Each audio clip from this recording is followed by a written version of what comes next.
Tonight, a secret agent is coming forward with shocking new details of a CIA plot. Coming forward for just one reason. He says a local woman is in prison and he believes she's innocent.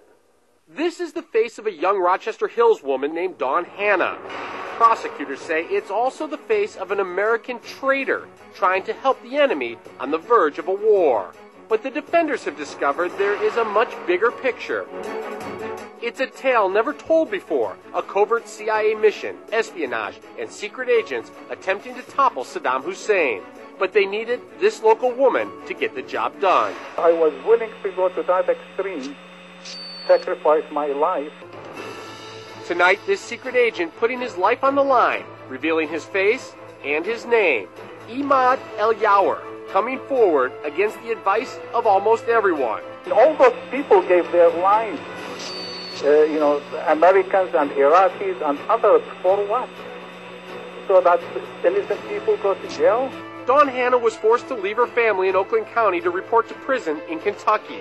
We were in the room when Dawn was allowed a brief phone call home for medical reasons. Horrible. It is a horrible feeling. Locked up for a horrendous crime she says she did not commit. I just hope they can look into the whole entire story. Dawn, convicted in this Detroit courthouse by 12 jurors from Southeast Michigan for selling a high-tech communication system to Iraq and Saddam Hussein.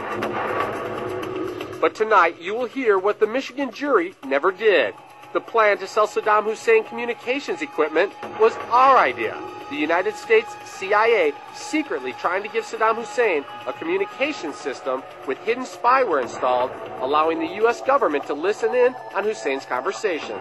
The whole idea was once they get to Saddam or his thing, sent a smart bomb and blew him out of smithereens. Imad is the operative the CIA put in charge of getting the equipment. He contacted Dawn Hanna in Rochester Hills.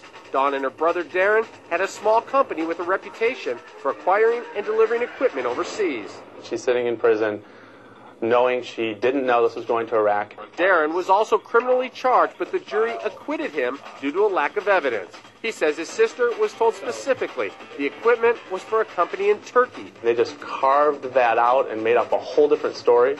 It's absolutely awful. It's un-American. And now this CIA operative coming forward confirming the story. And never at any time did I mention it to Dawn or anyone else where it's going. Imad says it was his responsibility to lie, cheat, and steal if necessary for the United States to get the gear in Saddam's hands. He says no crime was ever committed. You only get it in third world countries. Not countries that, bear the thing of liberty and freedom. Darren is still in Rochester Hills fighting for his sister's freedom. Their father, Toby, is in shock. As a father, my daughter is sitting in prison, and, it's like a part of me is gone. And I want my daughter back. That's all I'm asking for. Toby came to this country because he hates what Saddam Hussein has done. He fought in wars to defeat the dictator. And now his daughter is in a U.S. prison locked up.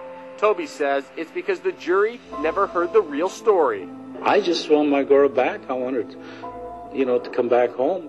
Prosecutors say most of this new information is classified and under seal. By law, they can't talk about it. But U.S. Attorney Terrence Berg was compelled to come forward, go on the record, and say the jury had more than enough evidence to convict Dawn Hanna. The jury concluded that the defendant was guilty of intentionally violating the trade embargo with Iraq, that she had specific knowledge of that, and that essentially her defense regarding Turkey was not true.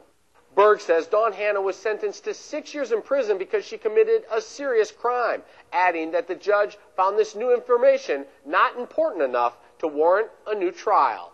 That decision is under appeal. Kevin Dietz, Defenders.